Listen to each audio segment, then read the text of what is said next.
And some say genealogy, some say genealogy. It's kind of a tomato, to me anyways, it is. When I was an early teenager, I had a love of photography. And it's probably 11, 12 years old or so, and I had one of those box cameras that you look down into, you know, and you crank the film on it. And I took a lot of pictures with those. And then I got my first Kodak Instamatic with the magic cube on top, right? And I was entering photos into fairs and 4-H, county fairs and that type of thing. And as time went on, I started accumulating old photos from other family members, wedding photos, family pictures, snapshots, studio photos on the cabinet cards, that type of thing. And when I finally had my first house, I had a lot of these frames sitting on the mantle, and I'd look at them and I'd study really close at them and look at, you know, what are they wearing? How was their hair styled? What kind of jewelry were they wearing? What was in the background to try and identify them? And once I went through all that, then I started looking closer into their eyes, and I just felt a real connection with them to think about what brought these people to this point and this time in their life when this photo was taken. Some of them were wedding photos.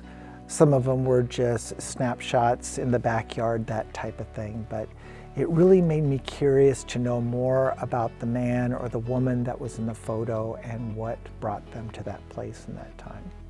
About a year ago, I was researching my grandparents, my paternal grandparents. So that would be my father's parents.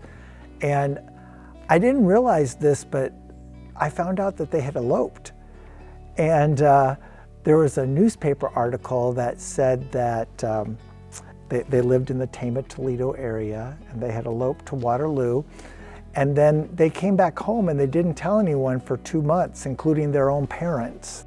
Another discovery I had was about an ancestor, my great-great-great-grandfather.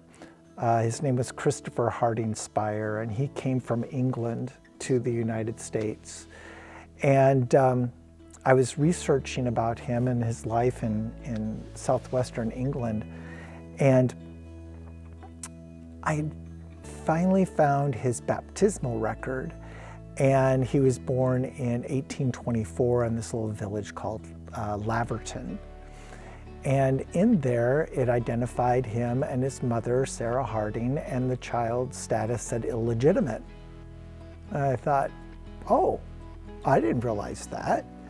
So then I looked a little closer at, well, when was his mother and Mr. Spire married? Well, it was about 18 months later after his birth. Now, it could be that they are truly the biological parents and they just waited a year and a half to get married. It's a little unusual to wait quite that long. So this is still another mystery I'm trying to unravel of who is the biological father of Christopher Harding Spire, because he didn't assume that Spire surname, my surname, until later in life.